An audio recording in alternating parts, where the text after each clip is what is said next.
Sets and Venn diagram. Question number 12 for O levels. Epsilon is the universal set. The set A is an odd number. Consists of all odd numbers which are divisible, not divisible by 2. For example, 1, 3, 5, 7, 9. These are all odd numbers. 1, 3, 5, 7 and 9. ये set A आ गया. Now for set B.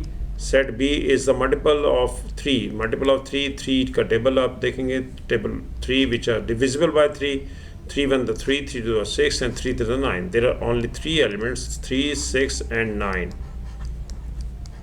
Set B. Now complete the Venn diagram to illustrate this information. अब सबसे पहले हम देखते हैं कि इसमें कॉमन कौन से हैं. A intersection B सबसे पहले हम फाइंड आउट करेंगे. A intersection B which are common between the A and B. 3 is common and 9. 3 and 9. 3 and 9. आपने सबसे पहले इसको, ये पोर्शन सेंटर वाला इनका कॉमन पोर्शन होता है, इसे हम A इंटरसेक्शन B कहते हैं. ये A इंटरसेक्शन B होता है. नेक्स्ट है रिमेनिंग एलिमेंट्स ऑफ A, यानी कि 3 और 9 को निकाल दें. रिमेनिंग एलिमेंट्स हैं 1 5 7. 1 5 7. अगर आप एक सर्कल का पूरा देखते हैं कि ये A में एलिमेंट्स टोटल कितने हैं, तो A के एलिमेंट्स जो हैं वो 1 3 5 7 9, क्योंकि ये सारा कंप्लीट सेट A है. इसी तरह से अब B के रिमेनिंग एलिमेंट्स हैं 6 ओनली. और अगर B पूरा कंप्लीट सेट देखेंगे तो 3 6 9, क्योंकि 3 और 9 A के साथ कंबाइन है, इंटरसेक्शन हुआ हुआ है. और अब हम देखते हैं कि इसमें यूनिवर्सल के एलिमेंट्स क्या रह गए. यूनिवर्सल के एलिमेंट्स देखने के लिए हम ऐसा करते हैं कि हमारे पास है 1 निकल गया, इसमें से 3 भी गया, 5 भी गया, 5 भी हम ले चुके हैं, 6 भी ले चुके हैं, 7 भी आ चुका है, 9 भी आ गया. और जो रह गए हैं वो यहाँ लिख लेते हैं. एक 2 है, 2 भी बाहर हो गया, 4 भी बाहर हो गया और 10. तो हम यहाँ चेक भी कर सकते हैं. 1 2 3 4 5 6 7 और 8 नहीं है, इसमें 8 भी लिखते हैं. 8 मिसिंग है. 8 और 9 और 10 अब कंप्लीट हो गए हमारे पास ये एलिमेंट्स. और अब हम यहाँ पर पार्ट बी करते हैं. पार्ट बी में वो कह रहा है कि ए यूनियन बी के एलिमेंट्स बता दें टोटल हैं क्या. तो ए और बी को कंबाइन कर देते हैं. ए और बी कंबाइन करते हैं. ए के एलिमेंट्स थे, यहाँ पर हमने इरेज कर दिए हैं. और यहाँ से चेक कर लेते हैं. इसमें ए के एलिमेंट्स हैं 1 3. ए और बी को कंबाइन कर लेते हैं. 1 3 5 6 7 और 9. यहाँ से हमने डायग्राम से कंबाइन कर ली. 1 3 5 7 6 9. 1 3 5 7 6 9. तो 1 2 3 4 5 6 टोटल 6 एलिमेंट्स हैं. आप यहाँ से काउंट भी कर सकते हैं और ज़रूरी नहीं कि ए यूनियन बी लिखें, डायरेक्ट यहाँ से काउंट करके लिख सकते हैं. नेक्स्ट है A intersection B complement. A intersection B complement means A की जगह ए तो एज इट इज़ रहता है, लेकिन इंटरसेक्शन को हमने माइनस लिख देना और बी के ऊपर से कॉम्प्लीमेंट को रिमूव कर देना है. ए माइनस बी, ए में से बी सब्ट्रैक्ट कर दें. रिमेनिंग एलिमेंट्स, ये कंप्लीट सेट जो है वो आपके पास ए माइनस बी कहलाता है. इसमें एलिमेंट्स हैं 1 5 और 7. 1 5 एंड 7. ए में से बी निकालने के बाद एलिमेंट्स रह जाते हैं 1 5 और 7 के. यही इसका आंसर है और हमारे पास आंसर नीचे लिखा हुआ है. ये आंसर है फर्स्ट पार्ट का और सेकंड आंसर है आपके पास 6 एलिमेंट्स और ये 1 5 7. Next question number 13. Question number 13 in which we want to find the set notation of the shaded region. Express in set notation the subset shaded in the diagram.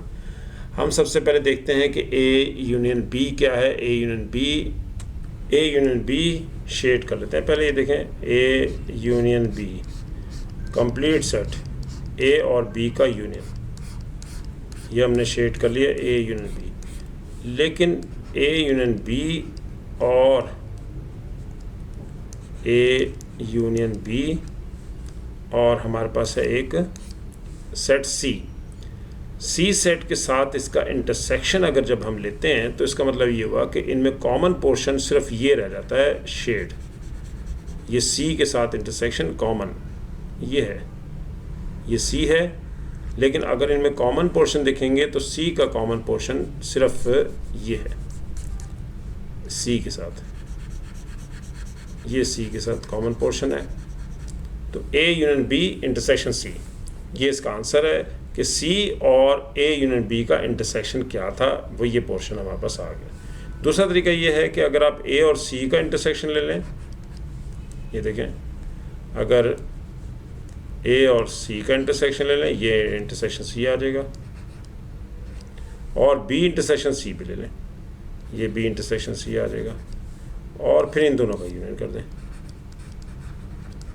ये भी एक तरीका है। और उससे आंसर में क्या आएगा, आंसर यही आएगा कि ए इंटरसेक्शन सी, यूनियन को ओपन करेंगे तो कॉमन भी पोर्शन यही आ जाता है, ये इसके इक्वलेंट होता है। तो बेहतर ये होता है कि ए यूनियन बी ये बिग सेट है, बड़ा वाला सेट है, और उसका इंटरसेक्शन सी के साथ लेंगे तो ये शेड आपके पास बन जाता है। दोनों तरीके हैं इसके। नेक्स्ट हमारे पास आ गया एप्सिलॉन। एप्सिलॉन हमारे पास है A B C D E F G H, और पी के एलिमेंट्स भी हैं, क्यू के एलिमेंट्स भी हैं। यूनियन देखते हैं इनका यूनियन क्या बनता है, फिर उसके बाद उसमें टोटल एलिमेंट्स काउंट करेंगे।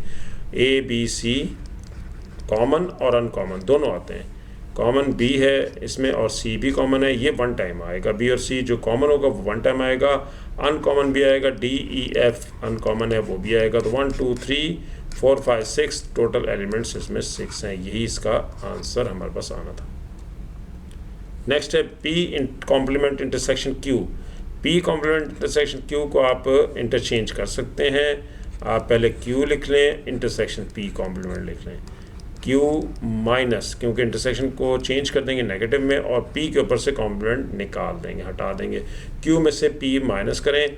क्यू के एलिमेंट्स आपके पास क्या हैं, क्यू के एलिमेंट्स हैं B C D E F, इसमें से पी एलिमेंट सब्ट्रैक्ट कर दें। पी के एलिमेंट बी और सी है, तो रिमेनिंग एलिमेंट्स आपने क्यू के लिखने हैं, क्योंकि क्यू में से सब्ट्रैक्ट किया है। तो डी ई और एफ ये एलिमेंट्स आ गए आपके पास क्यू माइनस पी, यानी कि क्यू इंटरसेक्शन पी कॉम्प्लीमेंट का, यही इसका आंसर है। तीनों आंसर्स यहाँ पर मौजूद हैं।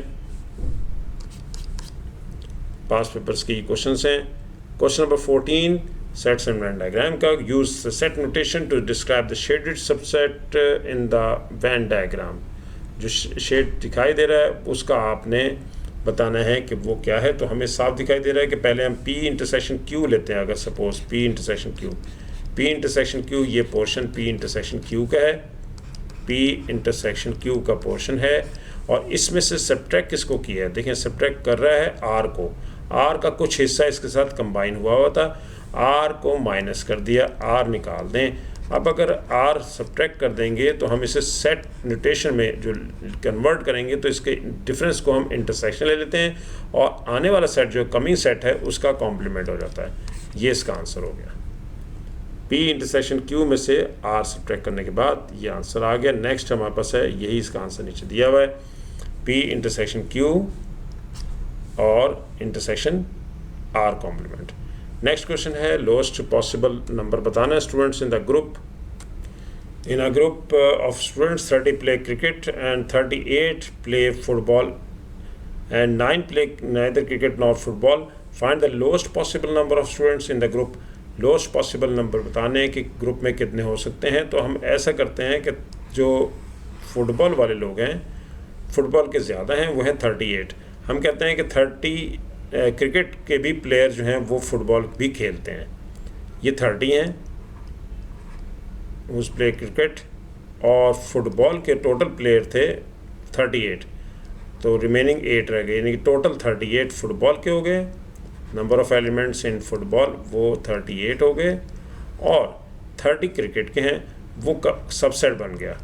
क्योंकि हमें लोएस्ट चाहिए तो हम ये कहते हैं कि ऑल क्रिकेट प्लेयर्स जो हैं वो प्लेयर्स फुटबॉल के भी हैं, लेकिन कुछ स्टूडेंट्स बाहर हैं और वो हैं 9 जो दोनों ही नहीं प्ले करते, तो इसलिए total 38 + 9, 38 + 9 47। 47 is the lowest members of the epsilon.